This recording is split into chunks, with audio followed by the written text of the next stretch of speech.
we'll get started. I've got some things going here already. I put a can of Dr. Pepper. We're going to make a glaze for this particular recipe. So I've got some Dr. Pepper that's warming up in this saucepan here. So we'll get to that. But first we're going to talk about the actual ham itself.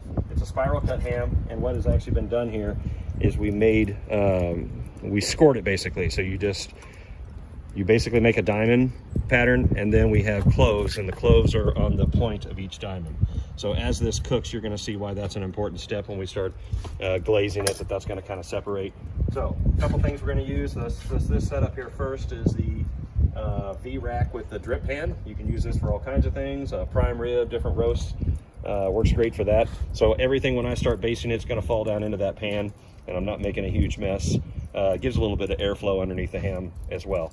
Another little trick here I've got set up, we're at 345 degrees. I'm going to let that kind of dial down to 325 for this recipe. You can go slower than that on a ham. If you wanted to do 250 degrees, you can as well.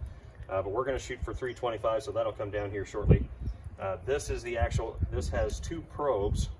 I've got this one ready to go in the meat, and I'm going to plug it in here. So it's reading 345 on the internal temperature of the egg. And then when I plug this in, we're going to actually keep an eye on the internal temperature of the ham. The reason why I'm doing that, it's beautiful outside today. Who knows what Sunday's going to bring. If you're doing your ham on Sunday, it could be cold. I think it might be rain in the forecast. At that case, I'd rather probably watch from inside. So I just want to kind of figure out where the center of the ham is going to be and measure that off. Get right down in the middle, make sure it don't hit the bone, and just get it to about there, should be dead center. So we're going to shoot, basically ham is already cooked. We're warming it up. So we're going to shoot for an internal temperature of about 140 degrees. So that's going to take a little while to get there, but this is handy. You can take this anywhere in the house, 300-foot range, and I can watch both. And we're going to go ahead and put the ham on. I'll kind of show you our setup. You see the smoke coming out. So I've got my V-rack, my drip pan. It's easier if you do this after. So you know exactly where you want your wire to go. I'm going to get that center right in the middle there. You can see we've got our convector, our smoke. We're running at 320, shooting for 325 degrees.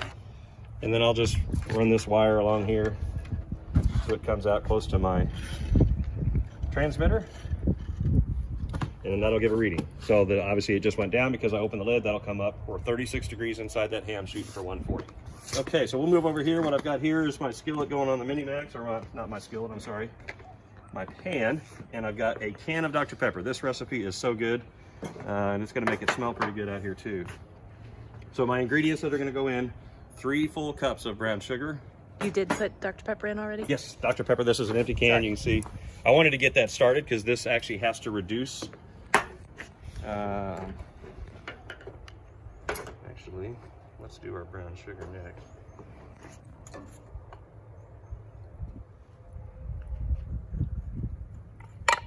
It's a lot of brown sugar. But this is going to make a glaze. It's got a red color to it. You'll see. We'll go off while this is cooking later, and then come back so you can see the finished product. So here I have 3 tablespoons of apple cider vinegar, and then a half a cup of spicy brown mustard. Not something I would ever put on a dish, but I can tell you it does do just great in this recipe.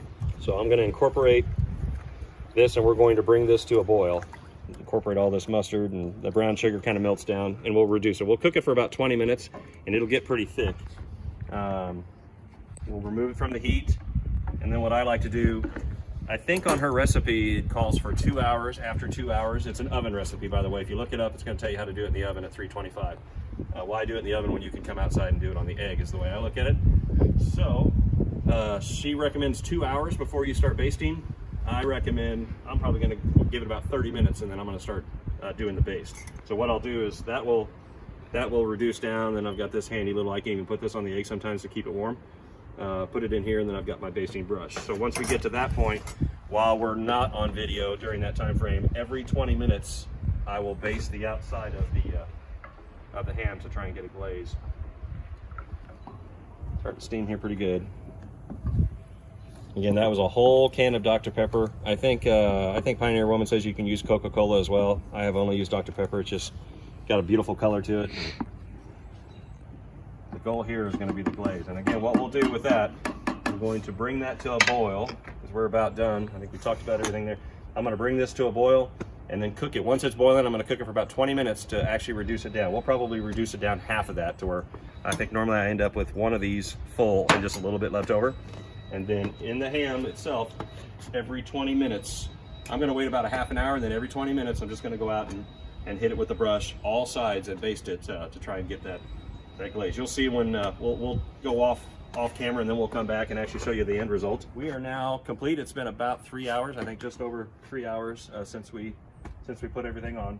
So we talked about, I've got the other the receiver is inside, but we're reading 329 still on the inside of the egg and 144 degrees on the actual ham itself. So shooting for 140 is done, so 144 is perfect.